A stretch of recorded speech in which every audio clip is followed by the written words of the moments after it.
नमस्कार, news 4 nation देख रहे हैं। मैं हूं आपके साथ वंदना।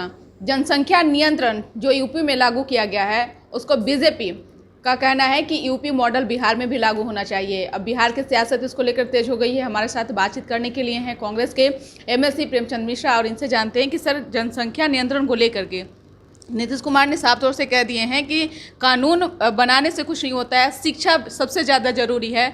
तो बीजेपी वही जनसंख्या नियंत्रण को लेकर के उसका समर्थन कर रही है। क्या कहेंगे? देखिए, जनसंख्या नियंत्रण के मामले में बिहार में जो सरकार में बैठे लोग हैं, बीजेपी और जेडीयू के नेता, सामने आ गया। मुख्यमंत्री नीतीश जी ने सार्वजनिक तौर पे कहा है कि जनसंख्या नियंत्रण के लिए किसी कानून की आवश्यकता नहीं है। महिलाओं में अवेयरनेस होना चाहिए, शिक्षा का प्रचार प्रसार होना चाहिए।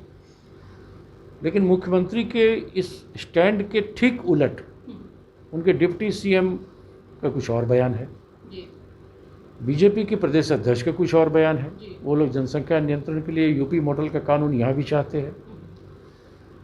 इवन जेडीयू के जो पार्लियामेंट्री संसदीय दल के नेता हैं श्री उपेंद्र कुशवाहा, उन्होंने भी बीजेपी का ही लाइन का सपोर्ट किया है।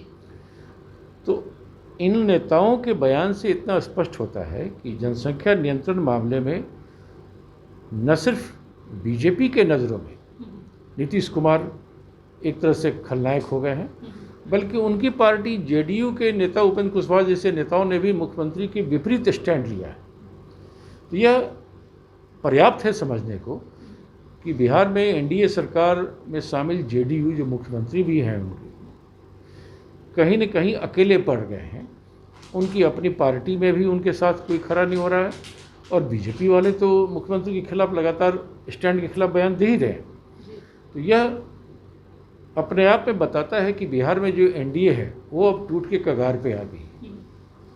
और जनसंख्या नियंत्रण, अगर नीतीश जी ने अपना स्टैंड, जो कि कई बार स्टैंड लेके वो बदल जाते हैं, हम लोगों ने धारा 370 पे भी देखा, हमने सीए के मामले पे भी देखा, एनआरसी पे भी देखा कि नीतीश जी अंत तक कुछ और बोलते थे, लेकिन जब पार्लियामेंट में वोटिंग की नौबत आई तो उनकी पार्टी ने सपोर्ट कर दिया। तो कांग्रेस को एक बात का एप्रीहेंशन है कि हो सकता है नीतीश जी कल को फिर जनसंख्या नियंत्रण का समर्थन में ना आ जाए, क्योंकि उनकी राजनीतिक विश्वसनीयता ऐसे मामलों में थोड़ी अब धीमी पड़ गई है और कई बार उन्होंने अपना स्टैंड बदला है। लेकिन जो परिस्थिति है आज के डेट में, वो यह बताने को पर्याप्त है कि नीतीश कुमार जी की राजनीतिक स्थिति थोड़ी कमज़ोर हुई है, और जनसंख्या नियंत्रण में बीजेपी और जेडीयू के बीच में अलग अलग स्टैंड है। जेडीयू के कई नेता बीजेपी के स्टैंड के साथ हैं। तो यह भविष्य में क्या राजनीति बिहार में होगी वो भगवान जाने, लेकिन इतना तय है कि ये सरकार अपना पूरा कार्यकाल शायद ही पूरा कर सके, और ये कभी भी गवर्नमेंट गिर सकती है। सर, जिस तरह से बयानों को लेकर के बीजेपी और जेडीयू में खींचतान जो अभी चल रही है, क्या लगता है कि ये सही है? मैंने वही कहा ना कि अगर मुख्यमंत्री ने कोई स्टैंड लिया, मुख्यमंत्री किसी भी दल या गठबंधन का नेता होता है, मुख्यमंत्री ने स्पष्ट कहा है कि इस पर कानून सफिशिएंट नहीं है। कांग्रेस पार्टी का भी मानना है छोटा परिवार अच्छा परिवार है। 1975 में हमारे नेता संजय गांधी ने बड़ा अभियान चलाया था, लेकिन उस कड़े अभियान का नुकसान हम लोग को उठाना पड़ा। तो मैं समझता हूँ बीजेपी जो जनसंख्या नियंत्रण का मॉडल यूपी में बात कर रही है, असम की बात कर रही है, वो उनका सोसाइटी को ध्रुवीकरण करना है। वो एक राजनीतिक उनका एजेंडा है। जनसंख्या नियंत्रण से बीजेपी को कोई मतलब नहीं है। वो इस पर यूपी में फसल काटना चाहते हैं, राजनीतिक फसल काटना चाहते हैं, और मुसलमानों के खिलाफ इसका उपयोग करना चाहते हैं। मैं नीतीश कुमार जी को इस बात के लिए धन्यवाद करता हूं कि उन्होंने इतना साहस तो किया कि कहा कि नहीं, हम इसे नहीं मानेंगे, हमारे यहाँ इसकी कानून की आवश्यकता नहीं है। लेकिन मुख्यमंत्री की राजनीतिक ताकत थोड़ी कमज़ोर हुई है। उनके डिप्टी सीएम उनके खिलाफ अलग राय रखते हैं, उनके नेता उपेंद्र कुशवाहा अलग राय रखते हैं, बीजेपी के प्रदेश अध्यक्ष की राय कुछ अलग है। तो यह तो अपने आप स्पष्ट है कि एनडीए में दो फार हो रहा है जनसंख्या नियंत्रण को लेकर। जब सरकार में शामिल दल ऐसे मुद्दों पर अलग अलग स्टैंड लेंगे, तो यह तो स्पष्ट है कि ये सरकार ज़्यादा दिन नहीं चलने वाली है, ये अंतर विरोध की शिकार हो गई है। सर, चिराग पासवान को लेकर के क्या आपकी राय है? जिस तरह से तेजस्वी यादव मुलाकात किए हैं, श्याम रजक मुलाकात किए हैं, कांग्रेस के भी नेता मुलाकात किए हैं, तो कांग्रेस के साथ क्यों नहीं चिराग पासवान आना चाहते हैं? क्यों राजद के साथ ही क्यों जाना चाहते हैं? ऐसे जो प्यास लगाई जा रही है, ऐसी खबरें चल रही है। देखिए, चिराग पासवान को बीजेपी ने पहले इस्तेमाल किया जेडीयू के खिलाफ, और चिराग पासवान को अब जब काम निकल गया तो उन्होंने पल्ला झाड़ लिया।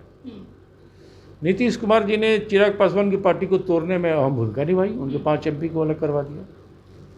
यह फैसला तो चिराग पासवान को लेना होगा कि जिस बीजेपी और जेडीयू ने उन्हें न सिर्फ राजनीतिक तौर पे कमज़ोर किया बल्कि उनकी पार्टी को भी तोड़ा, उनका राजनीतिक इस्तेमाल किया जेडीयू के खिलाफ पिछले विधानसभा चुनाव में, उसके बावजूद अगर चिराग कोई रास्ता नहीं तय कर पा रहे हैं तो ये उनको फैसला लेना है।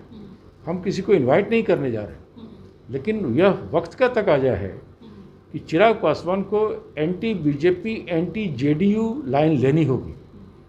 उसके लिए बिहार में कांग्रेस और राजद गठबंधन है, उन्हें हम लोग के साथ हाथ मिलाना चाहिए। अब उसमें वो आरजेडी के साथ ज़्यादा कंफर्टेबल हों या हमारे साथ कंफर्टेबल हों, ये उनको तय करना है।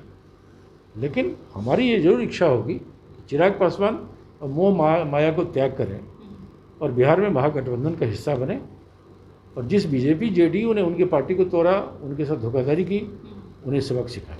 क्या उपचुनाव से पहले चिराग पासवान और तेजस्वी एक हो जाएंगे, क्योंकि 2 सीटों पर उपचुनाव भी होने के लिए? देखिए, उपचुनाव तो एक छोटा मोटा एग्जाम्पल होगा, लेकिन मेरा स्पष्ट मानना है कि इस उपचुनाव में चिराग पासवान निश्चित तौर पे एनडीए प्रत्याशियों को हराने का काम करेंगे और महागठबंधन को अपनी ताकत से मदद करेंगे। तो आप सुन रहे थे कि क्या कुछ कह रहे थे कांग्रेस के एमएलसी प्रेमचंद मिश्रा। तो इस खबर बस इतना ही। देखते रहिए न्यूज़ 4 नेशन। नमस्कार।